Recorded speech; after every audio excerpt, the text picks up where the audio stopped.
السلام علیکم۔ Asia 41 news کے ساتھ میں ہوں آپ کی میزبان زینب سجاد۔ خبر شامل کرتے ہیں جھنگ سے۔ ہمارے بیورو چیف رانا محمد شاہد کے مطابق 12 ربیع الاول صلی اللہ علیہ وآلہ وسلم وزیر اعلیٰ پنجاب مریم نواز شریف کی ہدایات پر ضلعی انتظامیہ کی جانب سے مثالی انتظامات کیے گئے ہیں۔ میونسپل کمیٹی جھنگ کی جانب سے جلوسوں کے روٹس پر صفائی ستھرائی کے اعلیٰ انتظامات، جلوسوں کے روٹس پر شرکاء کے لیے مشروبات اور ٹھنڈا پانی دستیاب ہے۔ جلوسوں کے لیے شرکاء میں مٹھائیاں تقسیم کی جا رہی ہیں۔ ضلعی افسران فیلڈ میں نگرانی کے لیے خود موجود ہیں۔ کنٹرول روم میں مانیٹرنگ کا عمل بھی جاری ہے۔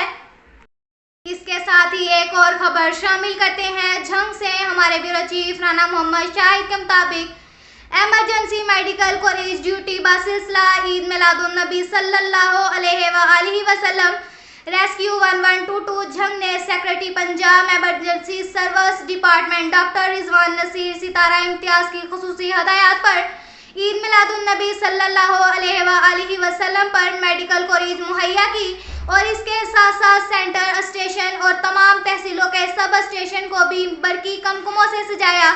12 ربیع الاول عید میلاد النبی صلی اللہ علیہ وآلہ وسلم کے موقع پر ریسکیوز نے district emergency officer doctor Ashfaq Ahmed کی زیر نگرانی ضلع بھر میں نکالے گئے جشن عید میلاد النبی صلی اللہ علیہ وآلہ وسلم کے مرکزی جلوسوں میں اپنی خدمات فراہم کی اور جلوسوں میں میڈیکل کوریج مہیا کی۔ عید میلاد النبی صلی اللہ علیہ وآلہ وسلم کے موقع پر ضلع بھر میں نکالے جانے والے جلوسوں کے ساتھ ریسکیوز کے علاوہ ambulances, rescue vehicle, motor bike rescue اور فائر وہیکلز بھی موجود رہے۔ عید میلاد النبی صلی اللہ علیہ وآلہ وسلم کے موقع پر 5 ایمبولینسز، 2 فائر وہیکلز، 22 سے زیادہ موٹر بائک سروس اور 1 ریسکیو وہیکلز کے علاوہ 10 موبائل ریسکیو پوسٹیں بھی قائم کی گئیں۔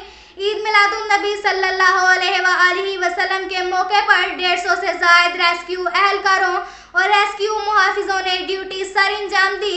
ریسکیو اور ریسکیو وینٹیلیٹرز پر مبنی میڈیکل موبائل ٹیمیں بھی جلوس کے ساتھ موجود تھیں تاکہ کسی بھی ہنگامی صورتحال کے پیش نظر بروقت امدادی کارروائیوں کا آغاز کیا جا سکے۔ اس کے ساتھ ہی ایک اور خبر شامل کرتے ہیں جھنگ سے۔ ہمارے بیورو چیف رانا محمد شاہد کے مطابق ضلع جھنگ کی نئی مویشی منڈی انتظامیہ کی عدم توجہ اور ٹھیکیداری کی عدم دلچسپی کے باعث تاجروں اور عوام کے لیے پریشانی کا باعث بن گئی۔ جھنگ کی نئی مویشی منڈی انتظامیہ کی عدم توجہ اور ٹھیکیدار کی عدم دلچسپی کے باعث تاجروں اور عوام کے لیے پریشانی کا باعث بن گئی۔ ایسا نظام بنایا گیا جس میں مافیا کو فائدہ پہنچنا اور لوگوں کو مالی اور ذہنی اذیت میں ڈالنا شامل ہے۔ مویشی منڈی میں پانی کا انتظام کا نہ ہونا، جو پانی میسر ہو وہ پیسوں کے عوض فروخت کیا جانا، چارہ مویشی دگنی قیمت پر بیچنا، جانوروں کے دھوپ اور بارش میں کھڑے رہنے کے لیے جگہ کا فقدان، دکاندار اور ہوٹل والوں سے ٹیکس اور پرچی کے نام پر مافیا کا عام لوگوں سے لوٹ مار کرنا روز کا معمول ہے۔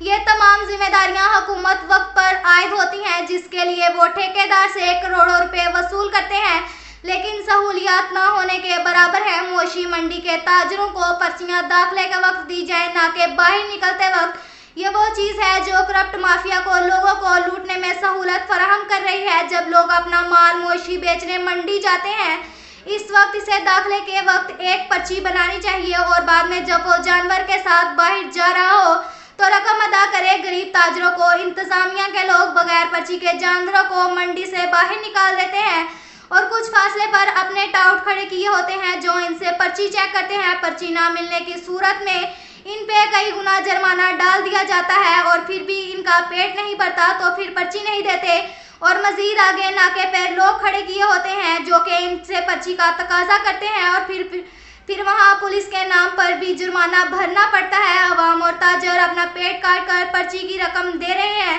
ڈی سی او جھنگ اور ڈی پی او سے عوام الناس کی درخواست ہے کہ کرپشن مافیا کا خاتمہ کیا جائے اور جو سہولیات بنتی ہیں وہ مویشی منڈی میں دی جائیں۔ یہ نہ ہو کہ لوگ تنگ آ کر اپنے حق کے لیے کھڑے ہو جائیں۔ یہ نظام کرپشن اس مہنگائی میں مزید قابل قبول نہیں ہے۔ اب تک کے لیے اتنا ہی کافی ہے۔ ملتے ہیں اگلے بلیٹن میں، ہمارے ساتھ رہیے گا۔ اللہ حافظ۔